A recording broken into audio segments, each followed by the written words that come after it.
সরকারি চাকরিজীবীদের বেতন বৃদ্ধি নিয়ে তৈরি হয়েছে ধূম্রজাল।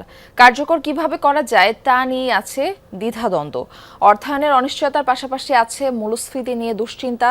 তবে বাজেটে অর্থমন্ত্রী স্পষ্ট করেছেন জুলাই থেকে কার্যকর হবে নতুন বেতন কাঠামো। তাই এখন চলছে শেষ সময়ের প্রস্তুতি। আরও 2-1 দফা সচিব কমিটির বৈঠকের পর মন্ত্রিসভায় যাবে প্রস্তাব। অনুমোদন মিললেই প্রকাশ করা হবে গেজেট। সবকিছু ঠিক থাকলে চলতি বছর দেয়া হবে মূল বেতন, আগামী বছর মিলবে ভাতা।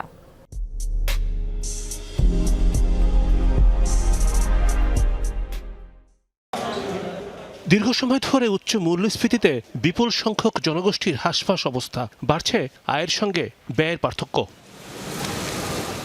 সীমিত আয়ের মানুষের অবস্থা শোচনীয়। সরকারি চাকরিজীবীর বড় একটি অংশের ত্রাহি অবস্থা। ক্রমান্বয়ে বাড়ছে খাদ্য ও খাদ্য বহির্ভূত ব্যয়।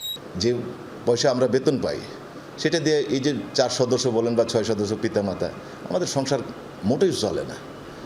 দিন দিন করে বাজার উহু করে বাড়তেছে, কিন্তু আমাদের কর্ম যেমন আমরা কর্মদক্ষতা আমাদের যতটুকু বাড়িয়েছি, আমাদের কিন্তু সেভাবে খোরাক হচ্ছে না। বাতাটি পরে দিল সমস্যা হবে না। একবারে যদি পে স্কেলের মূল বেতন কাঠামোটা দেয় তাহলে আমরা মোটামুটি চলতে পারবো। সরকারি চাকরিজীবীদের বেতন বৃদ্ধির জন্য কমিশন গঠন করে অন্তর্বর্তী সরকার। 6 মাসের রিপোর্ট দেয় জাকির আহমেদ খান কমিশন।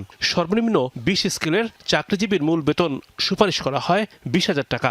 চলমান সর্বনিম্ন বেতন 8,250 টাকা। সর্বোচ্চ প্রথম স্কেলের মূল বেতন এখন 78,000 টাকা। ওই বেতন বৃদ্ধি করে সুপারিশ করা হয় 1,60,000 টাকা। গড়ে বৃদ্ধির প্রস্তাব দেওয়া হয় 100 থেকে 140%। তবে অন্তর্বর্তী সরকার কার্যকর করেনি নতুন বেতন কাঠামো। দীর্ঘ প্রতীক্ষার অবসান হচ্ছে। নতুন পে স্কেল বাস্তবায়নে চলছে শেষ সময়ের প্রস্তুতি। একসঙ্গে শতভাগ বাস্তবায়ন নাকি কয়েক ধাপে হবে তা নিয়ে দফায় দফায় হচ্ছে বৈঠক। অর্থ মন্ত্রণালয় এবং সচিব কমিটিতে কয়েক দফার বৈঠকের পর প্রায় সবকিছু চূড়ান্ত করে এনেছে সরকার। মন্ত্রিসভা বৈঠকে দেয়া হবে অনুমোদন। প্রথম থেকে 10 গ্রেডের জন্য মূল বেতন শতভাগ এবং 11 থেকে 20 গ্রেডের কর্মচারীদের জন্য 120 থেকে 130% বৃদ্ধির প্রস্তাব মন্ত্রিসভায় যেতে পারে। সমন্বয় হবে 10% মহার্ঘ ভাতা ও 5% বার্ষিক ইনক্রিমেন্ট। প্রশ্ন হচ্ছে, ব্যয় বাড়লেও আয়ের পথ কতটা নিশ্চিত? দারিদ্র্যের পরিস্থিতি কিন্তু উন্নতি হয়নি, মানুষের সক্ষমতা কিন্তু বাড়েনি।